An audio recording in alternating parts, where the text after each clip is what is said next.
Hi, it's John Bach from Bees and Tractors, and in this video, I'm going to take a 10 by 10 shed that we have here on the farm.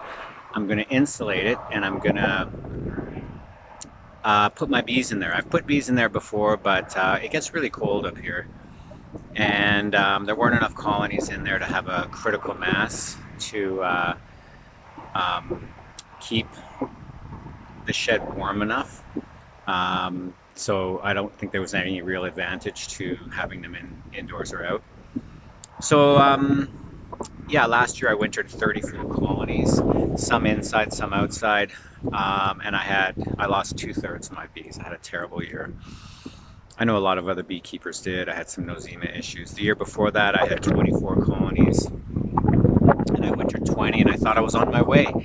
I want to get up to 50 colonies and see. So this is a how to make kind of on a smaller scale, like if you have 20 to 50 colonies or even less, making an insulated shed, but it's also going to have some openings for the bees to be able to go out and to do a cleansing flight in the winter if the weather warms up enough. And usually there's a few warm spots in the winter, but here we got last year down to minus 35 degrees Celsius, and I think that's somewhere around minus 25 Fahrenheit. It gets really cold, and it's tough to winter bees. So I'll show you the shed, and we're going to do some construction in this video.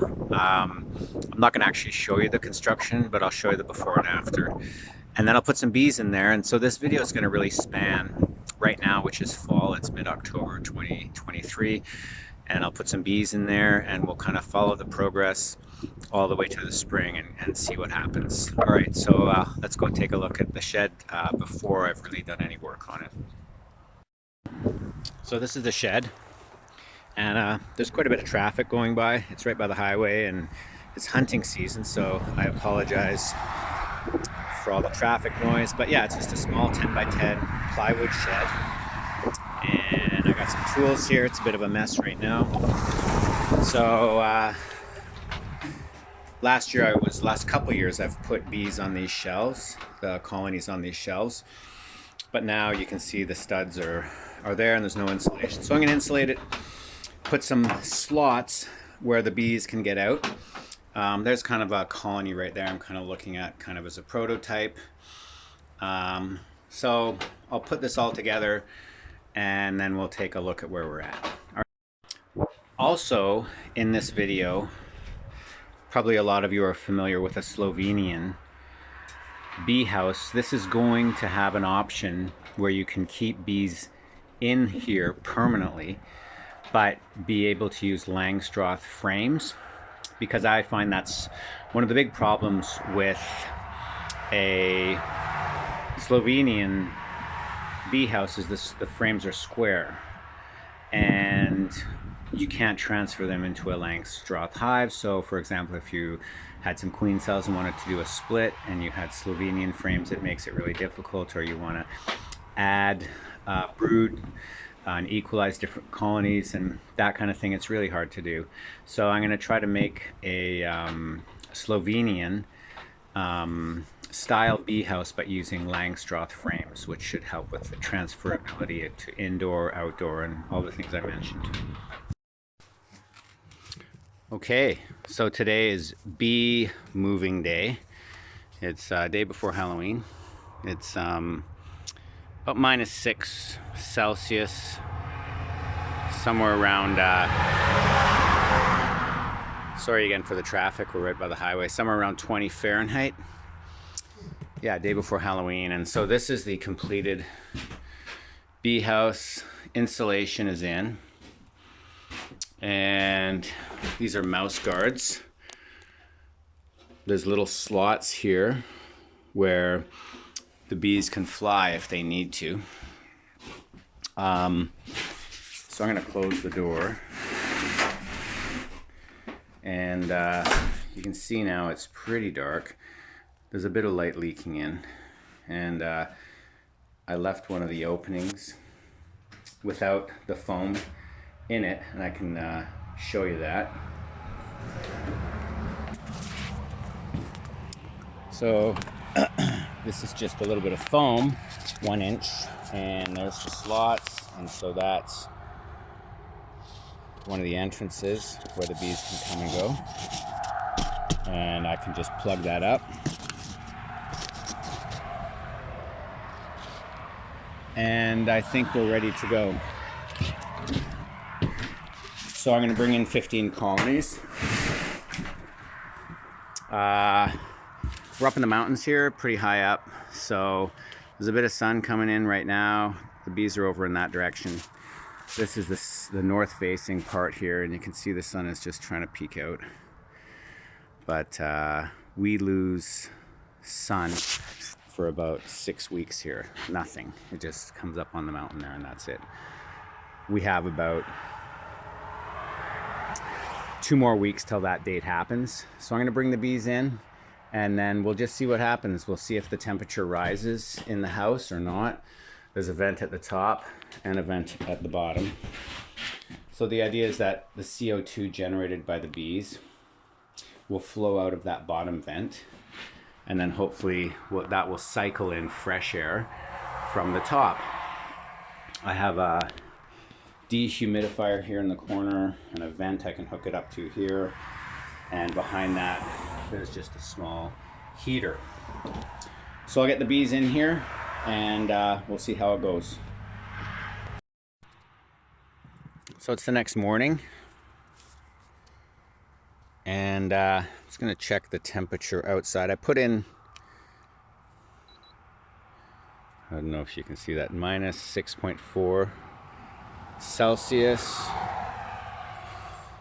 What's that? That's about 20 degrees Fahrenheit. Put in 9 out of 15 colonies last night, and just want to see what's going on and what the temperature is.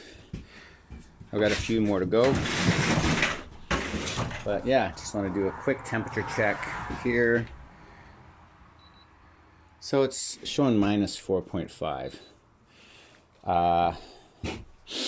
So to me, I can put in more colonies. I don't think there's a big temperature differential right now. So I'm going to do that. Put in some more, and I'll update in a month. Right, Obi? Yeah, good boy. All right. Hey, it's John, Bees and Tractors update on the bee shed insulated. Super mild right now. It's December 27th. There's still no snow on the ground, which I don't know if that has ever happened here where we are in the interior of British Columbia. Just as an idea, last year at this time we were probably around 20 degrees Celsius below, really cold. And now we're right around 0. But let's spend a minute or two in the bee shed. I don't like going in there too much. They really sense your presence, and you know, with the light and opening the door and stuff, they wake up pretty quick. But let's go see what's going on. And so yeah, it's plus 2 degrees Celsius, and that's somewhere in the neighborhood of, what is that, 30 something, 34 Fahrenheit. But normally we're down here where it's minus 20 and it's in the minuses for Fahrenheit, but so mild. Anyways, here's the bees.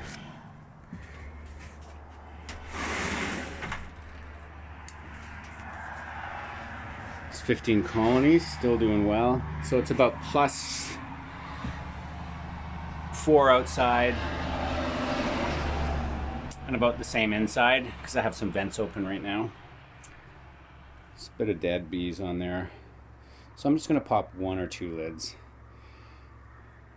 I can hear them waking up. It's really amazing. Anyways.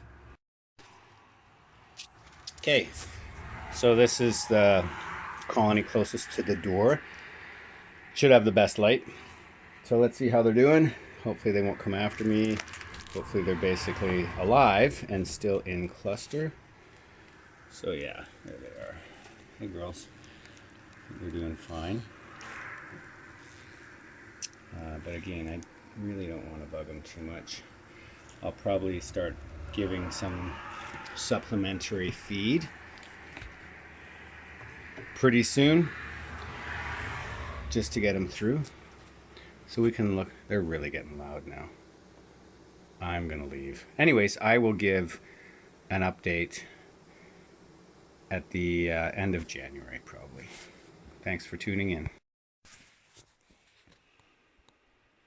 So it's January 11th, 2024.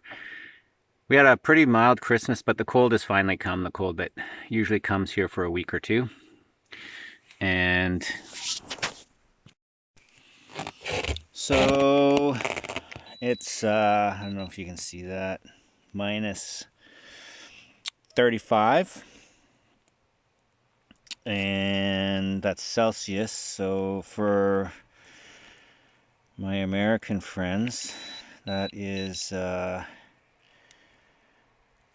that's minus 32 degrees Fahrenheit. Obviously, you can't work very long in this weather. My gloves are off and I'm already getting cold. But this is why I built the bee shed, insulated, all that stuff. So where it's extremely cold outside, I have a 1500 watt heater here. I'm only running it on 750 watts right now. And the temperature here is, it's about minus 3 Celsius. So that's something 20s, I don't know, 24 Fahrenheit. I'm actually gonna run it on 1500 watts right now. Get a little more heat in here and I'll check it in a couple hours, but we're looking at a 30 or so degree difference in temperature. And that difference in temperature is gonna, you know, hopefully save my bees, because last year we had this kind of weather and they were outside and I had them insulated and everything, but there's limits to what bees can take in this kind of bee killing weather. It only happens for about a week or so usually, sometimes a little longer, but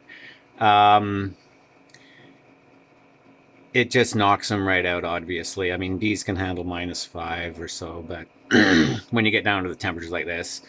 And the other thing is the wind. So that wind there was wind for the last couple nights, just howling wind. And that had happened last year. And yeah, I just lost quite a few bees, and that wind was going, even the entrances, if they're tiny, a big howling wind with that kind of cold air is just going to knock them out and they just can't handle it. So anyways, a short video because it's so cold, but they seem to be doing pretty good. I just like the fact that they're so sheltered in here and I can control for the wind, and I can control a bit of that heat. The humidity's been low. So now I've got it on max heat for this kind of weather. Maybe that 750 watts will bump it up another few degrees, but still -5, bees can handle that. Okay, so it's February 5th and things have warmed up. Amazing. 3 weeks, this huge temperature swing. Snow's all melted. We had a warm spell. Now it's basically seasonal weather. It's about just below freezing, -2 or 3. And I'm going to go into the bee shed and I'm gonna feed them. I'd like to get them out of the shed in 3 weeks in March, but it's going to feed them some supplement. I use Apipasta, and I can't really get it anymore. I'll probably use Hive Alive next year, but I got enough to keep me through now. And then I'm going to close up all the entrances and come back in a couple weeks. So I'll show you one feeding, because I'll leave the door open for light, but then after that I'm going to close the door. They're already pretty active in there, and and I'll use the infrared. But for the first one, I'll leave the door open and show you what I'm doing.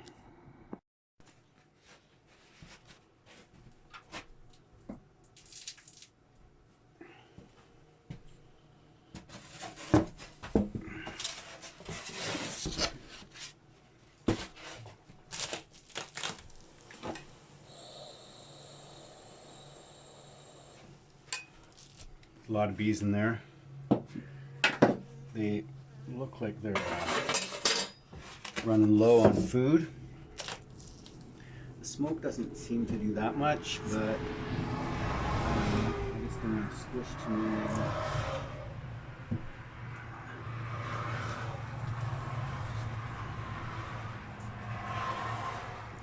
That's the problem. I don't want to squish very many of them, and they hang on to the ceiling there, but they seem to be doing just fine.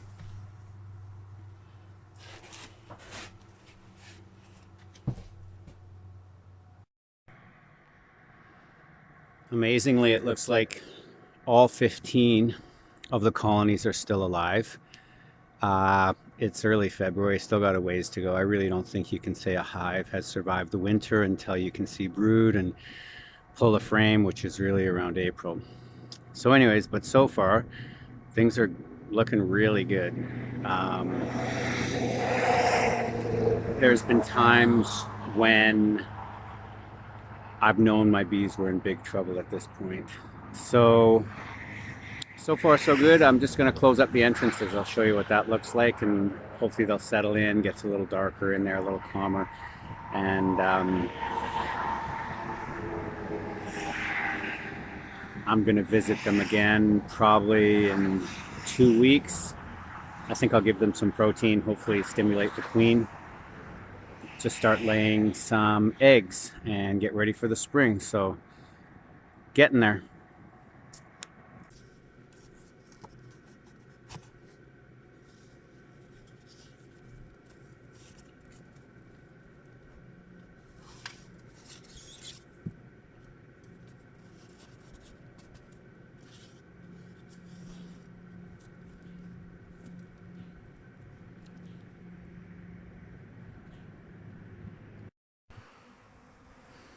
So I took them out of the shed this morning, and I'm amazed. They are really super active, which is great. But there's some, especially on the other batch down here, I'll show you. There are some really pooped up, potentially nosema hives. So I'm really glad they're orienting right now. I hope they're not still mad at me from this morning, but like this one here, it's hard to see, but really a lot of staining. This one here, lots of staining. I'm gonna do some microscope work. But you can see there's quite a bit. So the syrup here in these jars is medicated, and the bees they're taking it, but we have weather coming in, so I need to put a tarp on these hives. We still have a bit of freezing weather coming in, and you know, this is the most vulnerable time of the year for the bees. They're at their weakest point. So what I'm going to do is, like I said, all this syrup here is medicated with fumagillin. So I am going to take some apipasta here, and I'm going to drench the apipasta in the medicated syrup, and then I'm going to throw that on the hives. There's some really, really light hives, especially there's a couple nukes there that are really light. So I'll show you that. And then, like I said in the title of the video, I've got one colony still in the shed, and I'm gonna kind of show you my kind of langstroth Slovenian kind of hybrid hive, and I don't know if it'll work or not, but I'm gonna keep one colony in the shed and see how it does.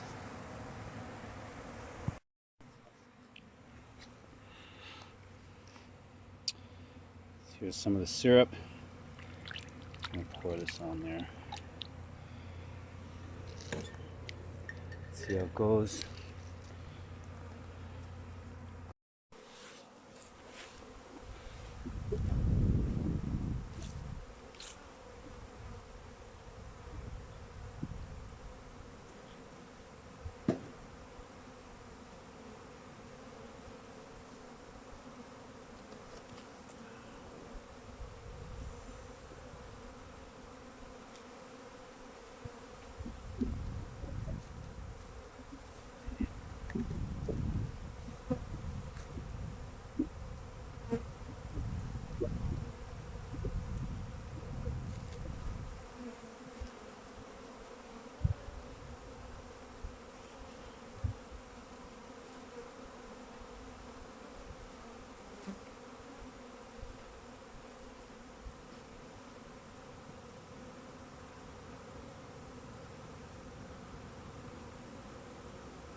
So this is a traditional langstroth box. This is a traditional bottom board. These are ones that I make. So normally the bees would be, this is the entrance here. They'd be flying out this way, but I have plugged up that entrance, and now this is their new entrance, and that'll be butted up against the wall of the shed, and they'll fly out of the opening from there. So this is a langstroth deep box 10 frame standard, but I cut off one side. So the idea is that when I want to get at the bees, now I can just leave the box in there and start pulling frames out. That's kind of the hope. With a Slovenian, the frames are actually angled this way, and then you pull them out that way. So this is a little bit different. I don't know how well it's going to work. Never tried it. And then the cover, the back cover here is just some bolts that have the screw ends on. You can get those in any local hardware store has stuff like this for cheap. And then you just do all that up. And then it'll have, I like to use the foil top and a top cover. And then maybe later in the summer, if they start bringing a lot of honey, I'll add another box. And then this will just go on here. We'll see. And the last thing I think that might be an issue is that the bees on this back wall will almost undoubtedly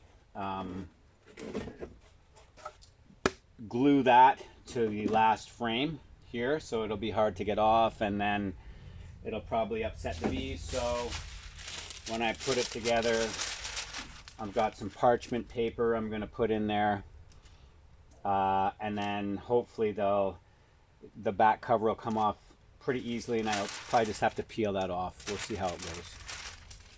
All right, let's go to the shed and put some bees in there.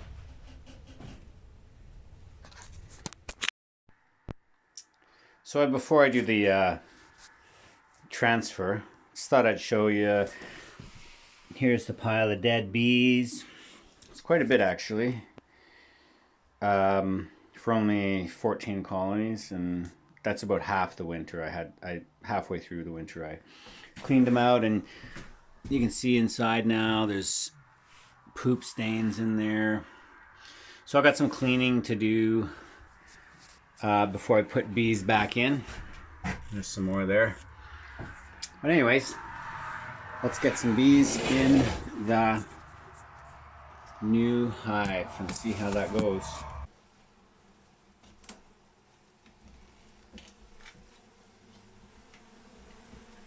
This first frame is the most disturbing for them. Pretty good.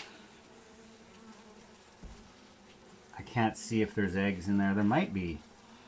Well, I think there is. Maybe the camera will see it better. Oopsie. But this is a nice, they wintered well. Sorry, I'm sorry girls. Easy, easy, easy. Ah, my bad. Yeah. I think they're getting ready to lay. I'll be.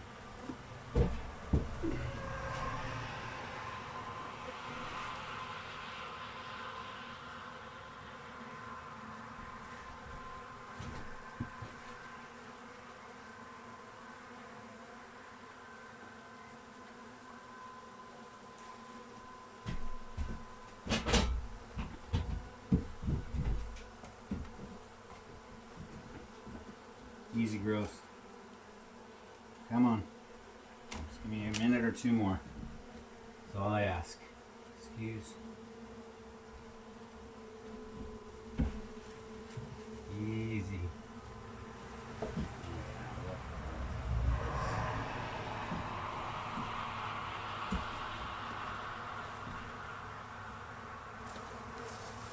Easy. Easy.